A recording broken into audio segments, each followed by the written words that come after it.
자, 안녕하세요. 안녕하세요. 자, 우리 이종훈 연구원님 본인 소개 부탁드립니다. 안녕하십니까. 정엘 기업연구소 전문위원 이종훈이라고 합니다. 네, 이 법인 또 기업 컨설팅이라는 게 쉽지 않은데, 네.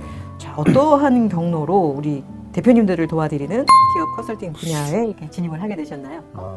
제가 예전에 이제 대기업에서 근무했을 때 네. 제가 이제 기획 업무랑 마케팅 업무를 좀 했었는데 예산을 다루다 보니까 이런 중소기업들 저희 이제 대기업에 납품하는 거래처 대표님들을 좀 많이 만나뵐 수 있는 기회가 있었는데 그때는 잘 몰랐어요. 그래서 제가 대기업을 다니다가 그만두고 이제 개인 재무 설계를 해서 이런 걸 가지고 이제 대표님한테 찾아뵙고 말씀을 드리면 도움이 되겠다 싶어서 말씀을 드렸었는데 왠지 대표님들 반응이 그렇게 좋지는 않으셨어요. 그래서 나중에 알고 보니까 어떤 개인적인 재무보다는 대표님들이 어떤 자신의 돈이라든지 시간 이런 청춘들을 기업에 바쳤기 때문에 이 기업을 어떻게 하면 더 지속 가능하게 더 확장하고 키울 수 있는지 이런 거에 이제 관심이 굉장히 많으셨고 더불어 또 세금 때문에 굉장히 고민이 많으셨거든요. 그래서 그때부터 이런 쪽을 좀 공부를 좀 시작을 하게 돼서 제가 이제 그 법인 컨설팅을 좀 하게 됐습니다.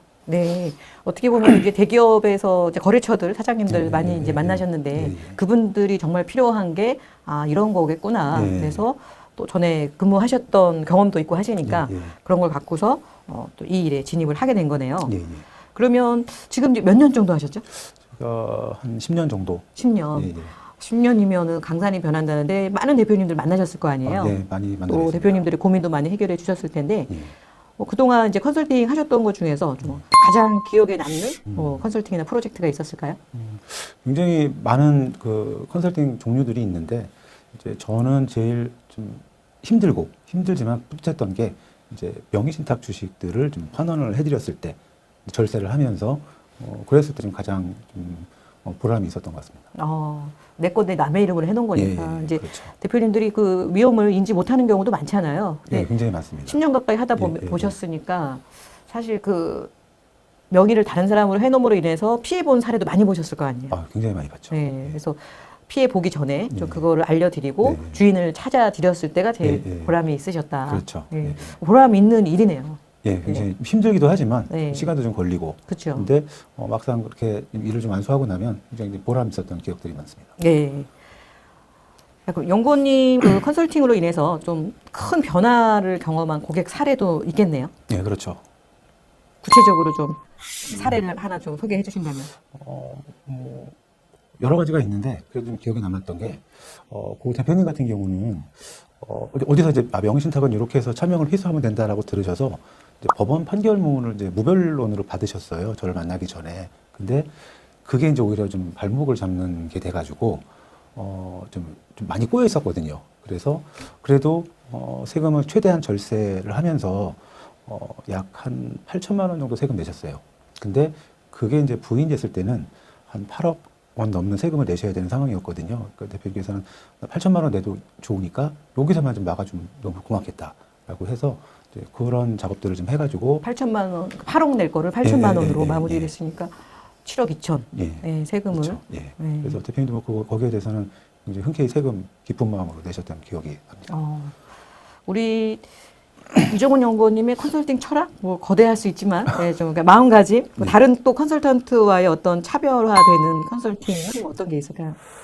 일단 고객한테 좀 최대한 도움이 될 수 있는 방향, 그리고 대표님들이 이제 좀 그래도 좀 마음 편하게 하실 수 있는 방법들은 여러 가지가 있잖아요. 근데 컨설턴트가 생각했을 때는 이게 세금적으로는 가장 좋은 것 같은데 그래도 어떤 정성적인 측면에 봤을 때는 대표님들이 더 중요하게 생각하시는 부분들이 있거든요.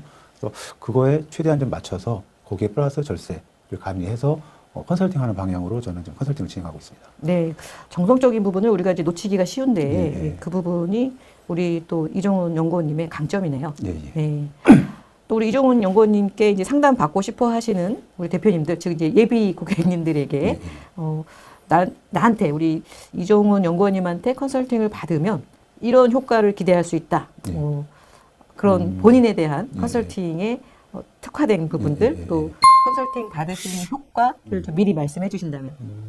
또 무리하지 않고요. 대표님이 이제 제가 만든 스케줄이랑 대표님이 억셉트할 수 있는 스케줄을 조정을 해서 그 스케줄 안에서 세금을 어떤 방향으로 갔을 때는 이 방향은 요 정도 세금이 나오고 이 방향은 요 정도 세금이 나오고 거기에 따른 리스크들을 다 미리 말씀을 드리거든요. 그래서 대표님들이 좀 본인이 그럼 난 요렇게 그래서 본인이 선택을 하고 저와 이제 합의된 스케줄에 맞춰서 이제 문제점들을 해결할 수 있는 그런 장점들이 있기 때문에 좀 마음이 좀 편안해 하시는 좀 그런 좀 장점들이 있는 것 같습니다. 네, 대표님들이 제일 두려워하시는 게 내가 모르는 걸 선택하는 거잖아요. 선택할 그렇죠. 수도 없고. 예, 그래서 그 예, 부분에서 충분히 설명과 협의가 이루어진 다음에 하신다는 말씀이신 것 같아요. 예, 맞습니다. 중요한 부분일 것 같습니다. 자, 오늘 우리 이종훈 연구원님 본인 소개 지금 간략하게 진행을 했습니다. 자, 다음으로는 오늘 이제 준비해 오신 차명 주식 환원 전략에 대해서 이제 공부를 해볼 건데요. 이게 뭐 케이스마다 너무 다르잖아요. 예, 굉장히 뭐 똑같은 케이스가 없기 때문에 단 한 건도 없죠. 예, 단 한 건도 없습니다. 거기다가 이게 이제 얽혀 있는 사람이 또 많다 예, 보니까 예, 예, 예. 저도 경험상 이제 차명 주식 환원 이제 상담 의뢰하셔서 진행을 하다 보면 우선은 이제 주식을 이제 이름을 빌려준 분, 예. 주식에 대해서 명의를 빌려준 예, 분이 예, 예. 제일 중요한데 처음에는 다들 이제 그분들이 빨리 가져가라 이랬다고 그러세요. 예. 막상 진행을 해보면 실질하고 많이 다른 경우가 예, 예, 많죠. 예. 굉장히 거의 거의. 그렇다고 예, 보시면 그래서 될것 같습니다. 그게 되게 이제 어려운 것 예, 같아요. 예, 이걸 맞습니다. 어떻게 이제 해결을 해드리냐. 예. 자, 그럼 대표님들이 주식 명의 신탁이 의미도 잘 좀 모르시는 경우가 많아요. 예. 그거 신탁 아니다, 내 예, 거다 예, 이렇게.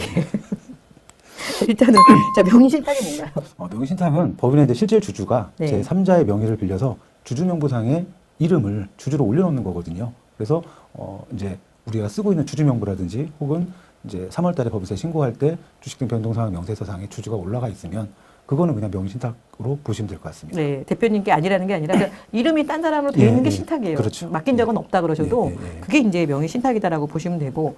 자, 그러면 왜 내 거를 왜 남의 이름으로 해놓겠습니까? 그럴 사연이 있으셨죠? 그렇죠. 네. 지금도 뭐 가장 많은 게 과거에는 이제 상법상 발기인 요건을 좀 맞추기 위해서 과거에는 발기인이 뭐 7명 이상 있어야 된다. 발기인은 법인을 설립하는 때, 사람들. 예, 설립할 때 이제 주주 네. 이제 참여한 주주가 7명 있어야 된다. 3명 이상 있어야 된다 하는 요건들이 있었기 때문에 어쩔 수 없이 이제 명의신탁을 하는 경우들이 좀 굉장히 많았고요. 근데 지금도 보면은 그냥 아무 생각 없이 주주는 2명 이상, 3명 이상 있어야 되는 거 아닌가? 혹은 주주와 임원의 개념도 좀 잘 헷갈려져가지고 그러신 대표님도 아직도 많으세요. 주주와 임원이 똑같은 회사 많죠. 예. 그리고 그 주주와 임원을 이제 서로 혼용해서 쓰시는 거예요.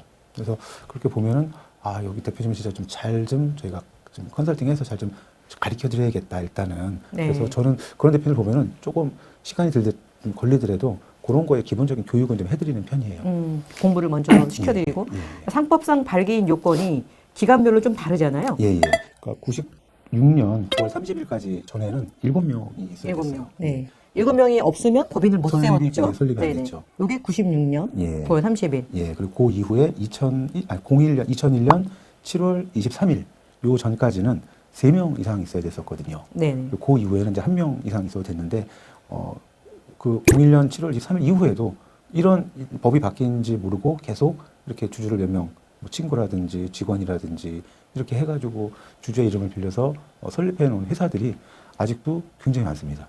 그러면은 이게 바뀐 지가 20년이 넘었는데 예. 아직도 이런다는 거는 법이 바뀐지 몰라서 그러는 케이스가 예. 안타깝게도 있다는 거고 예. 알면서도 하는 경우도 있죠. 알면서도 하는 경우는 이제 대표적인 게 과점주주 좀 회피를 하려고 과점주주. 예. 네. 과점주주 기준은 얼마부터죠? 50% 플러스 한 주 이상. 50% 플러스 한 주예요. 이상. 예. 51%가 아니라 예. 50.0이 될 그렇죠. 001이 예. 될 수도 있고 그렇죠. 50% 플러스 한 주만 더 있으면 과점주예요. 과점주. 과점주를 회피하기 위해서 그랬다는데 회피하시려고 하는 이유들이 있잖아요. 대표적으로 이제 그러니까 그 국세에 대해서 법인세라든지 부가세에 대해서 법인이 그 세금을 못 냈을 때 과점주주는 연대에서 이천압 세금을 갖거든요. 그래서 지금도 이제 세무사님들이나 혹은 법무사님들이 과점주주 되면은 안 된다라고 말씀을 들으셔서 이것 때문에 이제 명의신탁을 차명주식을 좀 해놨다라고 이제 말씀을 하시는데 제가 생각할 때는 우리 회사는 그런 법인세라든지 부가세를 못 낼 정도의 회사면 망하는 회사거든요. 그렇죠. 근데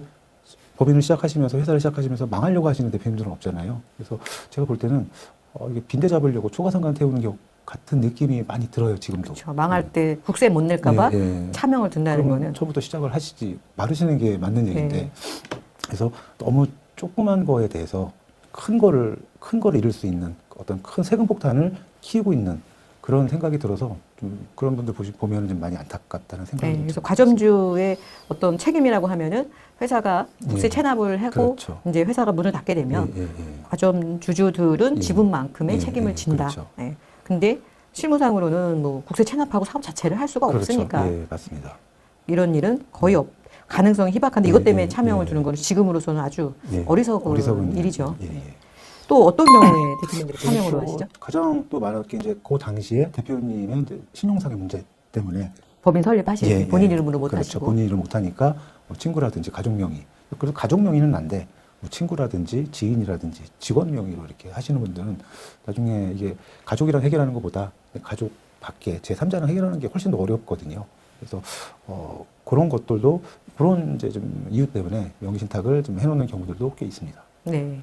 뭐 본인의 소득세나 이런 부분 때문에 또 나눠놓는 분도 있죠. 예, 그럼 뭐 예를 들어서 배당 소득을 가져갈 때 이제 2천만 원에 초과되면 본인이 이제 다른 소득이랑 합산되니까 그런 것 때문에 회피를 하거나 혹은 상속세 때문에 좀 이렇게 차명으로 넣는 경우도 좀 왕왕 있는 것 같습니다. 네.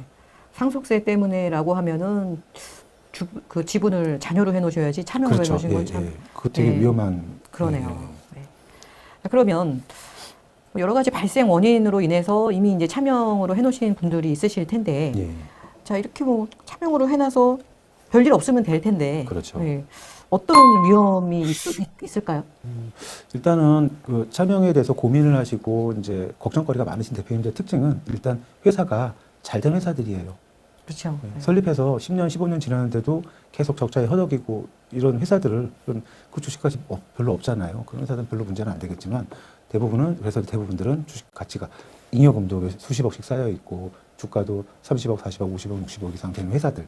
그런 회사들 이미 그렇게 회사가 커져 있는데 그거를 이제 나한테 다시 환원을 하자고 하니 관련된 세금이 대표님들이 생각하는 거 수준을 훨씬 뛰어넘는 그런 세금이 발생이 되고 또 그 세금을 본인은 부담하겠다고 생각을 하시지만 정작 이제 빌려준 사람이 변심을 해서 나 이거 내 거야 못 줘라고 했을 때 그때가 정말 이제 해결하기가 정말 쉽지 않은 그런 상황이 좀 많이 지금도 좀 보고 있고요. 지금도 보고 있고 많이 발생되고 있습니다. 특히 이제 설립할 때 같이 창업한 예. 이제 창업 멤버들한테 예. 잘해보자 하고 그렇죠. 이제 준 거는 사실은 이건 차명이라고 보기가 좀 애매하잖아요. 애매하죠. 예. 진짜 잘해보자고 준 거니까 그렇죠. 그 당시 예, 증여를 예, 한 예. 거기 때문에 그렇죠. 이런 케이스가 좀 어렵지 않을까 하는 예, 생각이 들고 예, 아니면은 맞습니다. 야 지금 명의만 빌려줘라고 했는데 예. 시간이 지나다 보니 이 사람들이 이제 바로 찾아가셨으면 모르는데 10년, 20년, 30년이 흘러버리면 예.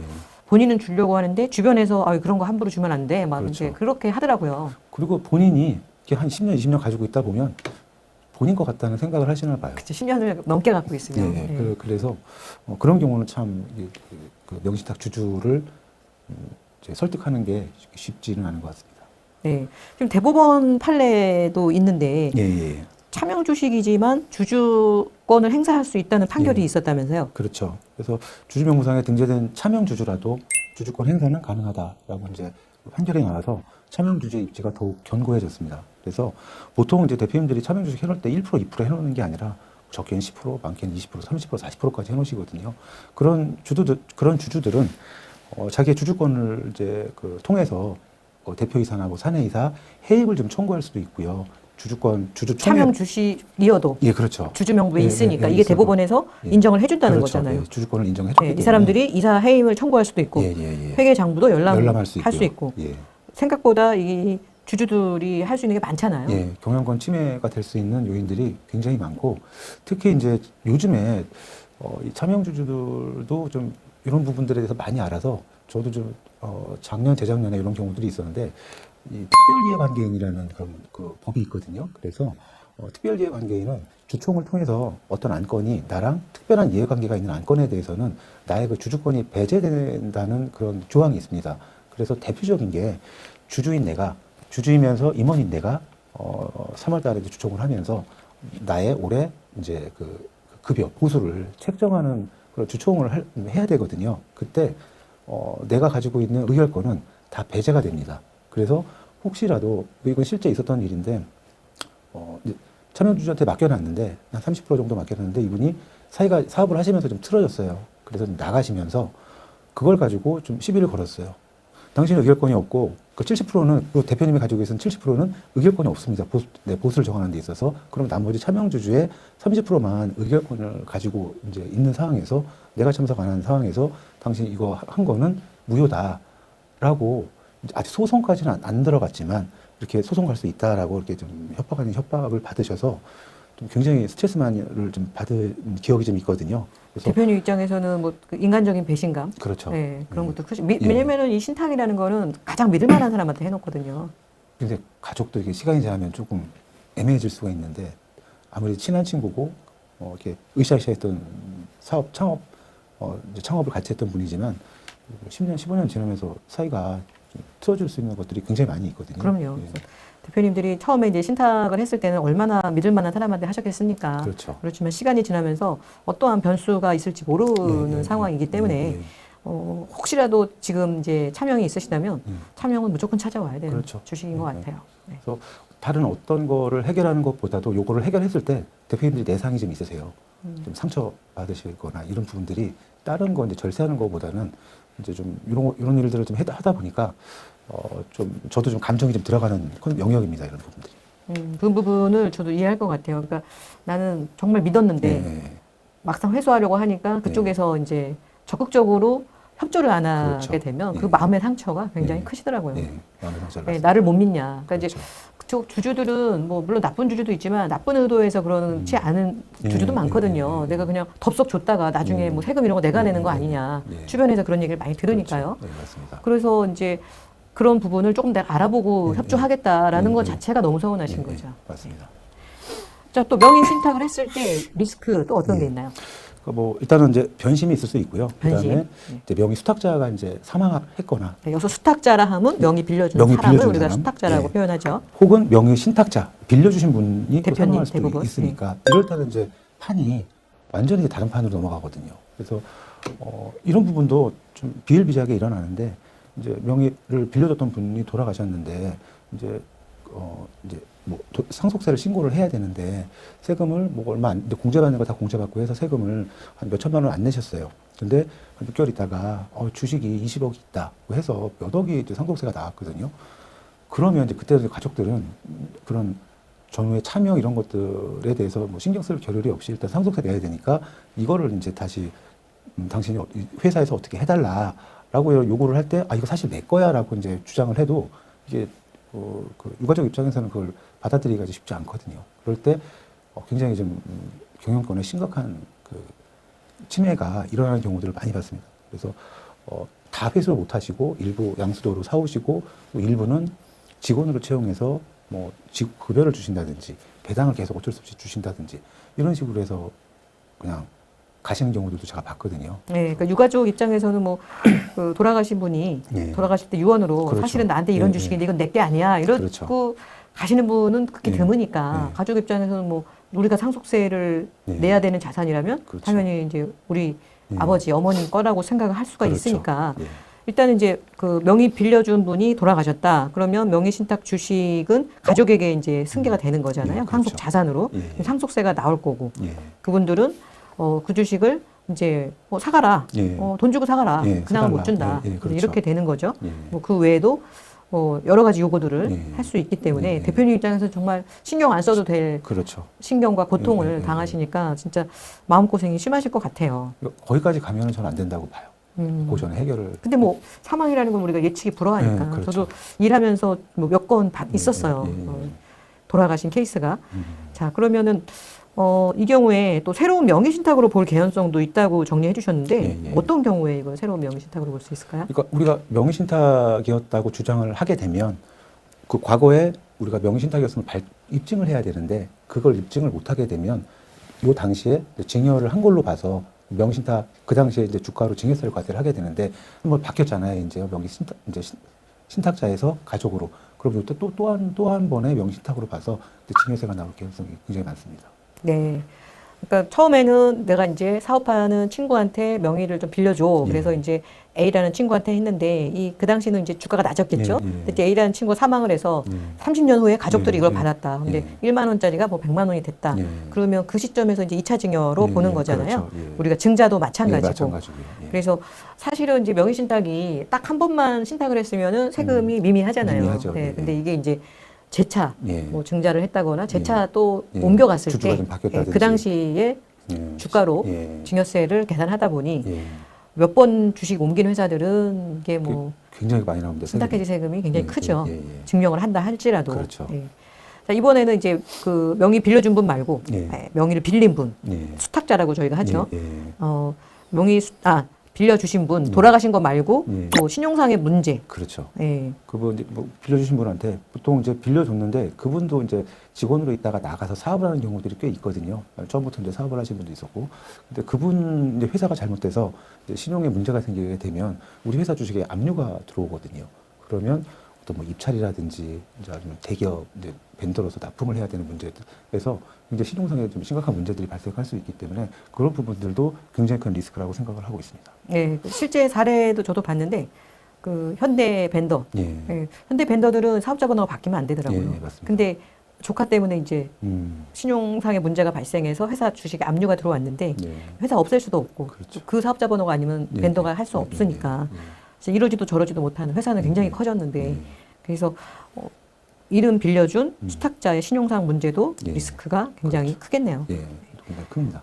다음으로는 명의신탁 사실 입증이 어려운 경우를 예. 말씀해 주셨거든요. 예, 예.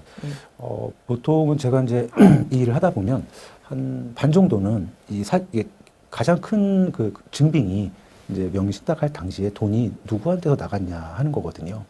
근데 제가 경험상 보면은 한 반 정도는 대표님이 그 자료를 못 찾으신 것 같아요. 그래서 이게 명의신탁, 우리는 이제 명의신탁으로 이제 주장을 해서 세금을 뭐 한 1,000만 원대 뭐 요 정도 이제 내고 이제 가져오려고 하는데 그게 만약에 부인이 됐을 경우에는 우리 그 당시에 시가로 증여세가 가세가 되기 때문에 굉장히 좀 대표님들이 부담스러워 하시거든요. 저희도 그래서 금융증빙을 꼭 최대한 찾고 그다음에 이게 명의신탁이었다는 거를 이제 계속 증빙할 수 있는 자료를 찾고 지금부터 또 만들어가고 이런 좀 작업들이 좀 필요한 것 같습니다. 굉장히 중요한 것 같습니다. 예, 그 입증이 사실 어렵죠. 예. 옛날 금융자료가 뭐 은행들도 의무 보관 기간이 5년밖에 예, 안 예. 되잖아요. 그렇죠. 본인이 따로 갖고 있지 않은 다음에 사실 예. 찾기가 어렵기 때문에 예.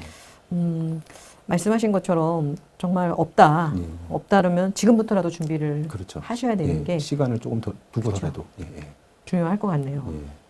자, 그리고 신탁 리스크 중에서 가업상속공제 쪽 말씀해 주셨어요. 예, 예. 네. 이제 그러다 보니까 본인 지분이 좀 낮은 거예요, 굉장히.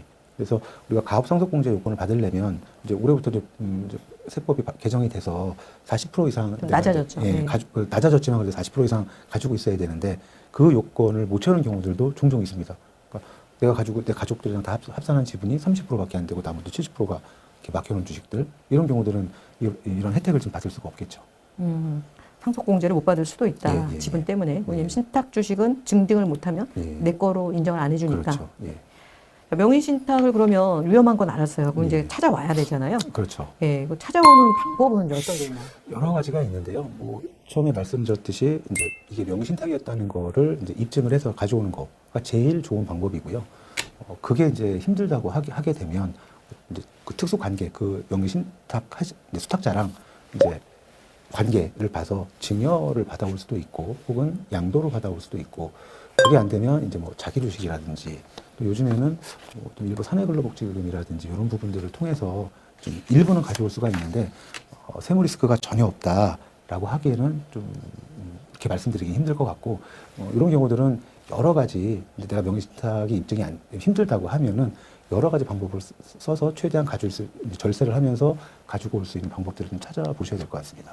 예, 우선은 이제 명의신탁이 확실하다. 예. 예, 확실하다 그러면 당연히 이제 예, 그렇죠. 이제 환원. 예, 환원. 해가지고 예, 예. 와야 되는 거죠. 예, 그렇죠. 환원을 해오는 방법 중에서 우리 이제 그 법 개정되면서 예. 실소유자 확인 제도를 예, 예. 활용할 수도 있고. 그렇죠. 근데 이제 이거는 몇 가지 요건을 충족한 회사만 되잖아요. 그렇죠. 이게 아까 말씀드렸듯이 명의신탁을 할 수밖에 없었던 그런 발긴 요건이 있었던 시절에 했던 시절에 회사들. 했던 네. 그런 주식들에 설립한 이제 중소기업이면서, 그리고 이제 그 신탁자, 수탁자 맡기신 분이나 맡은 사람이 모두 그 당시에 발기인이었어야 됩니다. 그리고 그 인수 증자할 때도 이제 그 명의를 빌려주신 분이 똑같이 증자에 참여한 주식이 해당이 됩니다. 그래서 요거는 장점이 이제 우리가 일반적으로 명의신탁 해지를 하게 되면 세무서에서는 언제든지 조사를 할 수가 있거든요. 3년 있다 할 수도 있고 5년 있다 할 수도 있고. 근데 이거는 기간이 딱 있어서 그 기간 내에 답을 줘야 됩니다. 인정해주겠다, 불인정하겠다. 그리고 절차가 되게 간소하죠. 그래서 현장 확인 절차가 없습니다. 대신에 아까 말씀드렸던 증빙 서류는 똑같이 철저하게 준비해서 제출을 해야겠습니다. 네, 좀 이제 많이 혼동하시는 게 이 간소화 제도 생긴 다음부터 간소화 제도에 해당이 안 되면 아예 신탁을 환원을 못 하는 줄 아는 분도 많더라고요. 그렇지는 않고요. 사실 네. 이걸로 활용하시는 분들은 별로 많지가 않아요. 조건이 다 갖추시기 쉽지 않으니까. 그래서 신탁을 환원하는 거는 실소유자 확인 제도도 있지만 증빙 서류를 갖고서 그렇죠. 또 가능하다. 예, 예. 이 조건을 갖추지 못해도 예, 예. 가능하다는 거. 단 이제 그 증빙을 얼마큼 객관적으로 예. 하냐가 관건일 것 그게 이제 같습니다. 가장 큰 관건인 것 같습니다. 그래서 네. 가장 많이 저희도 이제 추천해드리는 게 명의신탁 계약 해지를 통해서 이제 환원을 하는 거거든요. 그래서 이제 가장 아까도 말씀드렸듯이 중요한 거는 명의신탁 주식에 대해서 객관적인 사실, 객관적인 사실관계 예, 자료. 예. 그래서 이제 가장 중요한 게 일단 차명주주의 동의겠죠. 차명주주가 동의 안 첫 번째 하면 차명주주 동의. 예, 그걸 전제로 해서 이제 가장 저희가 이제 중요하게 보는 게 주금 납입에 관한 통장 자료. 그래서 예를 들어서 어떤 차명주주한테 50%를 맡겨놨지만 처음에 설립할 때 자본금이 5천만 원이었었는데 이 5천만 원의 돈이 내 통장에서 나갔다는 증빙이 있거나 혹은 뭐 5대5로 이렇게 넣었는데 2,500만 원을 차명주주한테 통장 이체한 내역들 그런 것들을 이제 가지고 이제 그 주금 납입에 대한 통장 자료를 좀 증빙을 하거나 혹은 뭐 법이 개인에서 전환하는 경우도 있지 않습니까? 그럴 때 현물투자 관련된 내역서들 그런 것들도 좀 굉장히 좋은 증빙 자료가 되고요. 이제 증자할 때도 이제 실제 주주에서 통장이 나갔거나 혹은 요즘도 많이 되는데 이제 증자할 때 그냥 그 법인에 있는 돈 그대로 해가지고 가장납입이라고 하죠. 그래서 가액금이 많이 발생이 되는데 그 가액금이 실제 실제 주주 명의로 가액금이 잡혀 있다고 하면 그것도 또 증빙 자료가 될 수 있습니다. 그래서 찾을 수 있는 자료들은 다 찾는 게 굉장히 중요합니다. 객관적인 자료를 최대한 많이 찾아야 되는 거고 지금 이제 첫 번째 차명주주 동의, 두 번째 주금 납입에 관한 통장 자료, 그리고 세 번째를 주식 변동 내역 파악이라고 해주셨는데 주식 변동 내역이 왜 중요할까요? 아까도 말씀드렸듯이 이게 증자가 되면 그게 또 2차 명의신탁이 될 수가 있거든요. 그러면 그 당시에 주가를 한 번 더 계산을 해야 되기 때문에 설립할 때 액면가 5천 원짜리 주식이 조금 회사가 좀 괜찮은 회사 같은 경우는 3년만 지나도 5천만 원짜리가 10억으로 갈 수가 있거든요. 그러면 처음에 2,500만 원짜리 2,500만 원 명의신탁한 게 한 번 증자를 했을 때 이게 10억이라고 가정하면 5억을 명의신탁한 게 되기 때문에 세금이 이제 처음에 1차 명의신탁 할 때보다는 비교가 안 될 정도 많이 나오거든요. 그래서 주식 변동 내역 그리고 차명주주가 뭐 예를 들어서 다시 다른 차명주주로 바뀌었다. 요것도 또 다시 또 제3의 또 명의신탁으로 봐서 계속 세금이 증가하는 구조이기 때문에 그 변동 내역을 보고 우리가 명의신탁으로 회수를 하는 게 과연 세금적으로 실효성이 있는지를 한번 검토를 먼저 해보는 게 이제 중요한 것 같습니다. 그렇죠. 찾아오더라도 세금은 얼마가 나오는지 꼭 계산을 해본 그렇죠. 다음에 찾아오셔야 되는데 그거를 알 수 있는 게 주주 변동사, 증자 내역 등 이런 걸로 미리 체크를 해야 된다. 자, 네 번째는 정기 배당, 중간 배당 등 주주권 행사 내역. 요것도 넣어주셨거든요.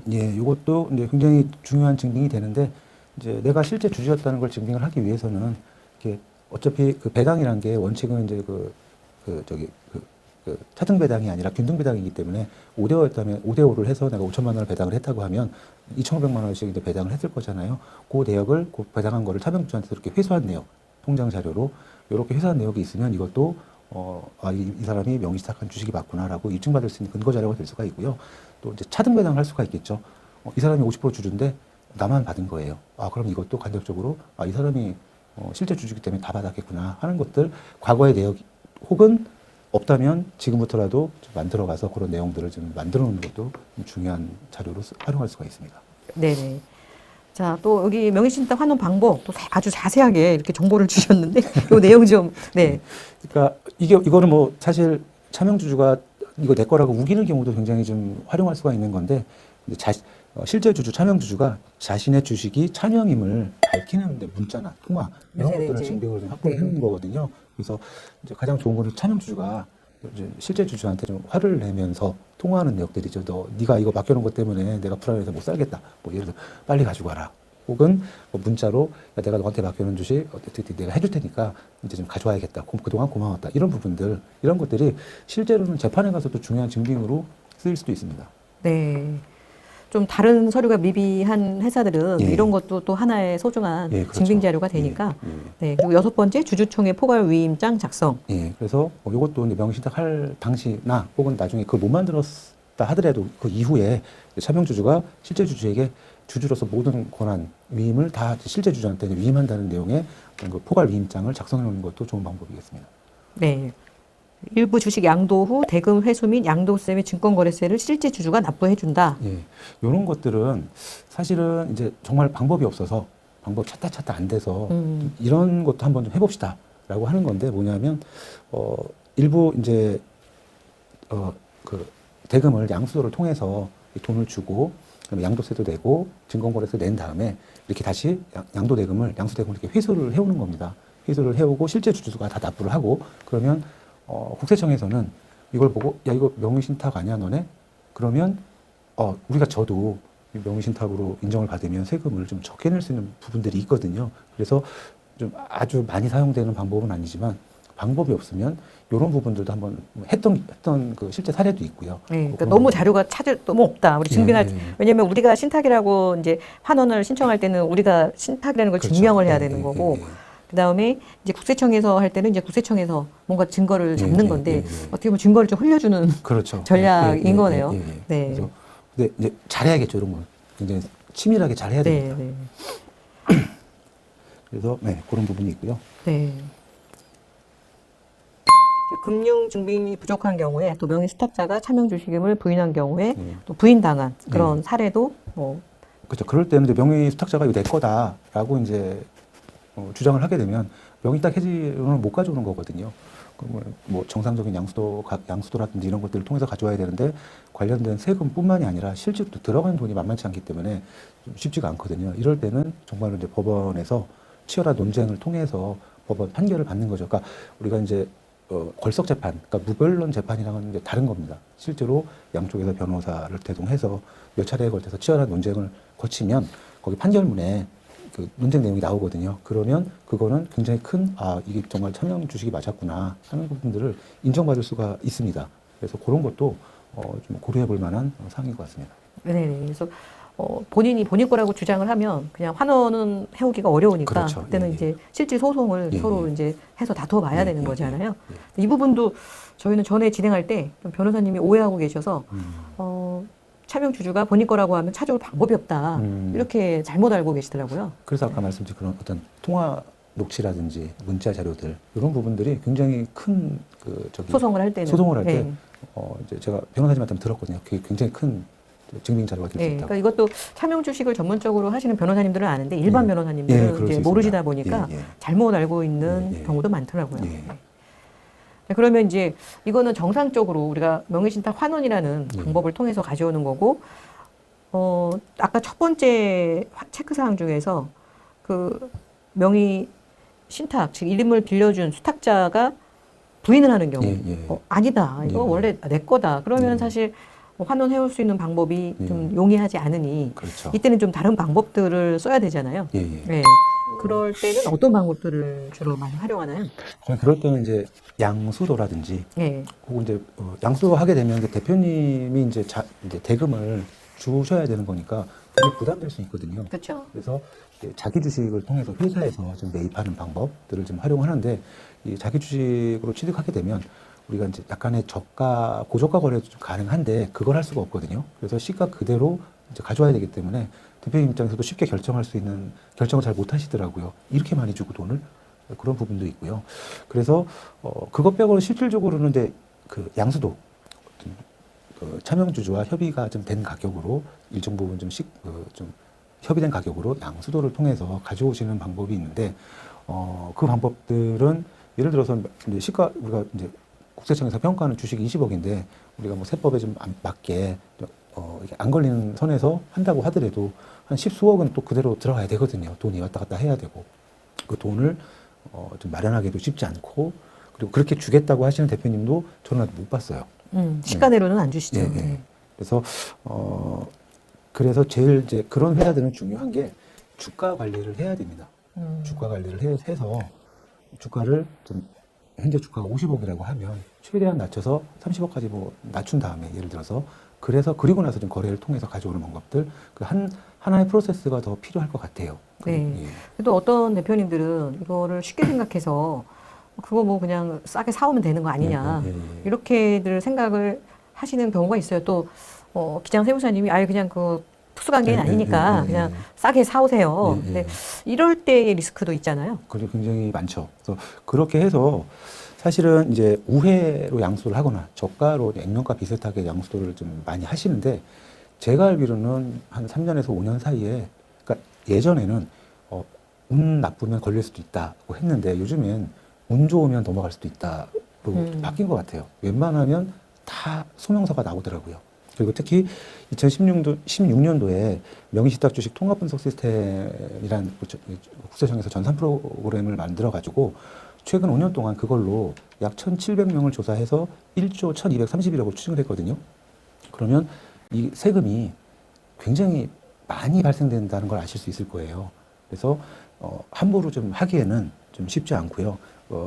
어떻게 양수도를 통해서 혹은 저가로 하더라도 일단 주식 가치를 굉장히 낮춰놓고 하는 게 최대한 우리가 할 수 있을 만큼 낮추고 하는 것들이 선행이 돼야지 그나마 세금 부담에서 좀 벗어날 수 있는 좀 유일한 방법 같습니다. 예. 그러니까 뭐 시가로 했을 때는 문제된 회사를 못 본 것 같아요. 예. 근데 이제 저가로 한 게 이제 예, 문제니까. 그렇죠. 예, 근데 예. 시가 자체를 좀 낮은 상태에서 하는 게 예. 그나마 리스크를 예. 최소화할 수 있다. 그렇죠. 네. 그래서 뭐 이게 뭐 구체적으로 이 명의신탁 주식 통합 분석 시스템의 로직이 밝혀진 바는 없지만 이렇게 좀 볼 때 가장 큰 두 개가 여러 가지가 있지만 이제 거래 가액의 차이가 시가와 대가가 현저하게 큰 경우, 그러니까 뭐 액면가로 했거나 액면가보다 조금 시가는 뭐 10만 원, 20만 원짜리인데 뭐 만 원에 했거나 뭐 이런 경우들, 그리고 오너 일가의 자녀분들, 뭐 자녀라든지 손자녀가 우회로 이렇게 양수도 받는 경우들, 이런 경우들은 거의 그 통합 분석 시스템에서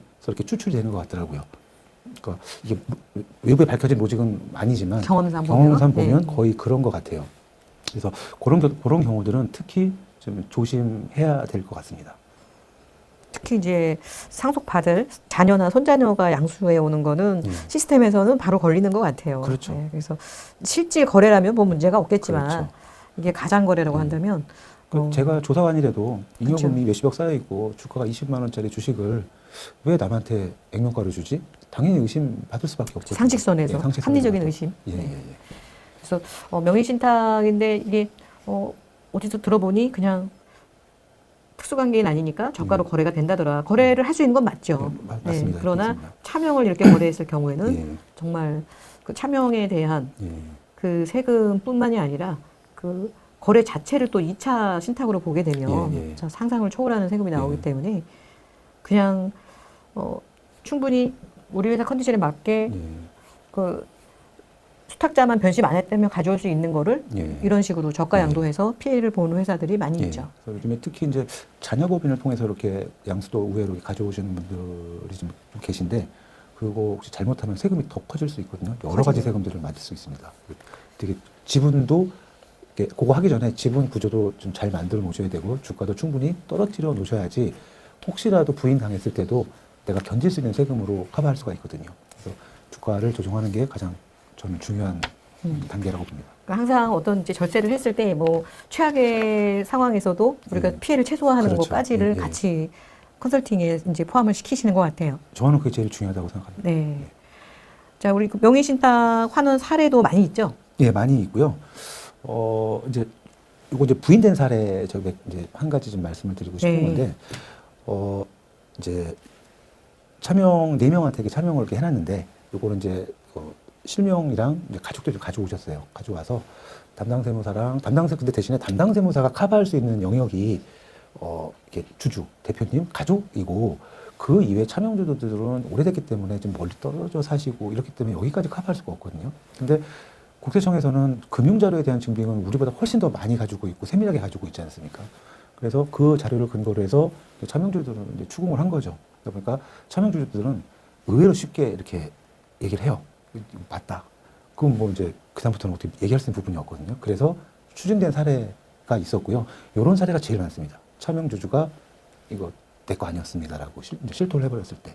근데 또 어떤 경우는 명의신탁이었는데 차명주주가 끝까지 이거 이게 그 주식 판돈을 가지고 이제 부동산을 샀거나 혹은 사고 그다음에 내가 가지고 있는 가식금을 상세하고 그리고 끝까지 국세청에서 이건 내 거 맞다라고 이렇게 주장을 하게 되면 국세청도 함부로 그렇게 과세를 못 하더라고요. 그래서 납세자가 이겼거든요. 네. 그래서 차명주주에 대한 그런 관리도 굉장히 중요한 것 같습니다. 중요하죠. 네. 지금 차명주주들은 근데 뭐 국세청에서 불러가지고 네. 뭐 이거 잘못 말하면 뭐 조세범이 된다. 그렇죠, 그렇죠. 아니면 예. 세금을 당신이 다 내야 된다. 예. 그러면 내 거 아니다라고 예. 뭐 말할 수밖에 없죠. 그 대표님들은 좀 쉽지 않을 것 같아요. 네. 그래서 그런 부분에서 이 신탁이라는 거를 뭐 빨리 네. 정리는 무조건 빨리 할수록 네. 대표님한테 리스크가 네. 없다. 네. 찾아도 환원할 객관적인 자료가 없다. 그러면 예. 지금이라도 빨리 그 객관적인 그렇죠. 자료를 예. 만들으셔야 된다. 그렇죠. 왜 사실이 차명이라면 예. 이게 차명이 아닌 거를 이렇게 하면 안 되지만 그렇죠. 실제 차명인데 대표님 너무 억울하시잖아요. 그렇죠. 그래서 경험이 많은 전문가들을 통해서 객관적인 증거를 예. 최대한 많이 보유를 예. 하셔서 예.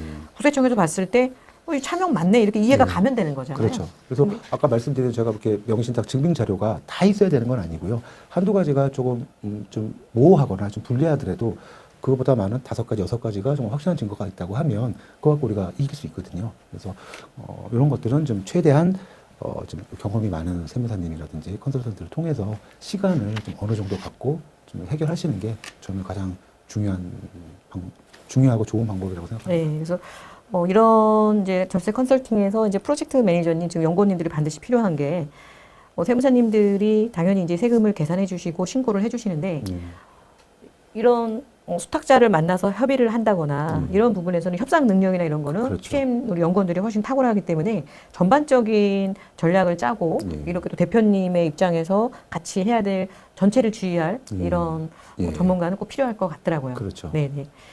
자, 그 다음은 우리 이제 주식 명의 신탁. 요거는 이제 세금을 계산해 주신 것 같아요. 세금 예. 자료인 것 같은데.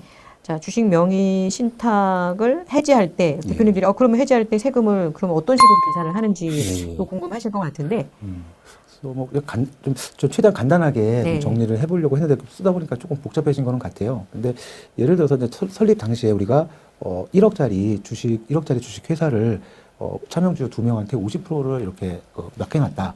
그리고 나서 명의신탁 주식을 회수했을 때 시가가 한 35만 원 돼서 회사가 70억짜리 회사가 된 거예요. 1억짜리 회사가 이제 예. 70억짜리 회사가 예. 됐을 때 네. 50% 찾아온 오는 세금. 게 세금이 우리가 명의신탁 해지로 찾아올 수가 있다고 하면 우리가 2,500만 원 처음에 이제 증여세를 낸다고 했잖아요. 명의신탁 네. 해지가 가능하다고 하면 네. 그러면 2,500만 원의 증여세 250%니까 이제 250만 원에다가 신고불성실 가산세 50만 원, 그다음에 납부불성실 가산세 280만 원 해서 한 명당 한 570만 원 정도면 가져올 수가 있거든요. 물론 여기는 그 이후에 증자나 어떤 주식 이동이 없었다는 가정하에 1회만 신탁했다고 가정하에. 그런데 우리가 금융증빙이 부족하거나 혹은 이제 명의신탁 부인이 됐을 때 그랬을 때는 요 당시의 주가로 이제 증여세가 과세가 되니까 17억에 대한 증여세를 내야 되거든요. 그러면 한 명당 5억 4천씩 해서 10억 8천 정도의 세금이 이제 과세가 됩니다. 그래서 두 가지만 보시더라도 명의신탁으로 이제 가져오는 게 얼마나 절세를 할 수 있는 건지 인정을 받으면 1,140만 원으로 끝나고 예. 인정을 못 받으면 예. 10억 8천이라는 그렇죠. 세금을 내야 되니까 그렇죠. 엄청난 그리고 차이네요. 양수도로 가져왔을 때도 우리가 뭐 저가로 뭐 이렇게 한다고 하더라도 세금이 억 단위로 들어가거든요. 그래서 이런 부분들은 또 리스크도 있기 때문에 명의신탁으로 일단은 우리가 할 수 있는 방법들을 최대한 찾아본 다음에 없으면 우리 회사 실정에 맞는 방법들을 찾아야 되고 그 와중에 2, 3년 정도는 우리가 시간을 투자해서 주가를 최대한 낮추는 작업들 이런 작업들을 해야지 10억 낼 거 한 3, 4억으로 막을 수도 있거든요. 그런 작업들이 필요한 것 같습니다. 네. 이 이제 양수도 같은 경우는 세금도 세금이지만 이 대금이죠. 대금이죠. 네, 그렇죠. 대금 거래 대금 회수가 예. 제일 예. 힘든 것 같아요. 예, 맞습니다. 그래서 명의신탁을 해지하는 거는 핵심은 결국 객관적인 증빙 예. 자료인데 예, 예. 이거는 아는 만큼 그렇죠. 만들 수 있는, 찾을 수 있는, 그렇죠. 만든다기보다 찾아내는 거죠. 예, 예, 찾아내는 거죠. 그게 관건이어서 예. 대표님들이 혹시 명의신탁이 있으시다면 네. 예, 빨리 우리 회사에 맞는 어떤 솔루션을 찾는 게 중요하지 않을까 싶습니다. 자, 우리 연구원님 마지막으로 우리 대표님들께 예, 명의신탁이 없는 대표님, 또 있는 대표님 네, 당부의 말씀. 이제 요거는 약간 좀 구체적인 얘기인데요.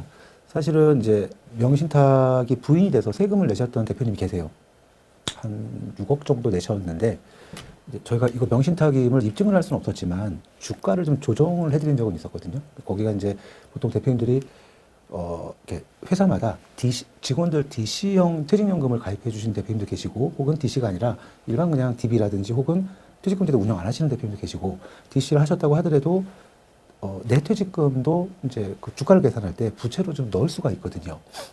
그리고 기존에 감가상각 안 했던 것들, 대손 처리 못 했던 것들을 좀 요거를 좀 처리를 하게, 이렇게 소급해서 좀 처리를 하게 되면 50억짜리 주가가 한 40억 정도로 줄어드는 효과가 있습니다. 그리고 실제로 그건 세법상 받기 때문에 학교청에서 인정해 줬거든요. 아, 그러면 50억에 대해서 과세 안 하고 40억에 대해서 그러면 다시 세금 계산해서 우리가 저거 해줄게 해가지고 한 1억 몇천 정도 줄였던 것도, 그런 경험도 있거든요. 그렇기 때문에 이것 때문에 혹시 세금을 내셨던 대표님도 좀 경정을 통해서, 경정 청구를 법인세만 그런 게 아니라 내가 개인적으로 낸 세금에 대해서도 경정 청구할 수 있거든요. 그래서 그런 부분들도 우리가 회사가 반영이 안 돼 있으면 다시 계산해서 다시 청구할 수 있습니다. 그래서 얼마나 좀 돌려받을 수 있는 부분도 있을 거고요. 아직 그쪽에 대해서 좀 진행을 하지 않으셨던 대표님들도 이제 이런 좀 시간을 좀 텀을 두고 어떻게 회수해 올지, 이런 것들을 좀 경험이 많은 전문가들이랑 상의를 하시는 게 세금을 굉장히 좀 마음 편하게, 그래도 마음 편하게 절세하면서 아끼실 수 있는 방법이 될 수가 있을 것 같습니다. 아, 네. 이미 이제 세금 낸 분들도 어떤 경정 청구라는 네, 제도를 활용해서 조금이라도 좀 환급을 받을 수 있는, 실제로 또 1억 이상 환급을 받아주셨으니까요. 그런 거 굉장히 많습니다. 그리고 왜냐하면 우리가 보통 이제 주가를, 비상장에서 주가를 계산할 때 전문가 많이 해보신 분들이 아니면 이거를 그냥 기본으로만 하게 되면, 근데 이제 주가를 낮춰야 될 상황이기 때문에 내가 최대한 많은 비용을, 실질 비용을 다 넣어야 되니까 그런 맞습니다. 측면에서 또 부실채권이나 뭐 감가 이런 거 최대한 한다 그러면 아까 50억이 40억이 될 수도 있겠네요. 그렇죠. 그렇게 될 수 있습니다. 그리고 뭐 아직 회수 못 해오신, 다행히 또 아직 안 걸리셨다면 빨리 회수해오는 그런 상담을 받으셔야 될 것 같습니다. 자, 오늘 대표님들의 명의신탁 문제를 해결할 수 있는 좋은 정보를 주셔서 감사하고요. 또 다음번에는 또 어떤 대표님들에게 도움을 주실 수 있는 영상을 좀 준비할 수 있을까요? 다음번에는 뭐 이것도 좀 되게 많은 회사들에서 문제점을 가지고 있는 건데, 이제 뭐 하시다 보면 가지급금들 되게 많이 가지고 계시거든요. 그래서 이제 가지급금 발생 원인이랑, 그러니까 원인을 모르시는 대표님도 꽤 많으세요. 왜 발생됐는지. 그래서 그 발생되는 원인이랑 그다음에 이제 어떻게 처리를 할 것인지, 이런 부분에 대해서 좀 말씀을 드리겠습니다. 원인을 알아야 이제 아예 발생 자체를 안 되게 하니까 다음번에는 가지급 발생 원인과 해결 방법에 대해서 준비하도록 하겠습니다. 감사합니다. 고맙습니다. 법인의 잉여금이 쌓일 때 가장 먼저 해야 할 일은 무엇일까요? 그것은 쌓여있는 잉여금을 안전하게 가져올 수 있는 절세 플랜입니다. 법인을 운영하다 보면 성장에만 집중하게 됩니다. 하지만 그것은 매우 위험한 일입니다. 왜냐하면 자산의 증가 속도보다 세금의 증가 속도가 훨씬 더 빠르기 때문입니다. 하지만 회사의 성장과 동시에 절세 플랜을 세운다면 세금 걱정 없는 자산가가 될 수 있습니다. 이것이 진짜 부자들이 자산을 지키는 핵심 노하우입니다. 진짜 부자들의 절세 노하우가 궁금하시다면 영상 하단의 설명문을 클릭해 주세요.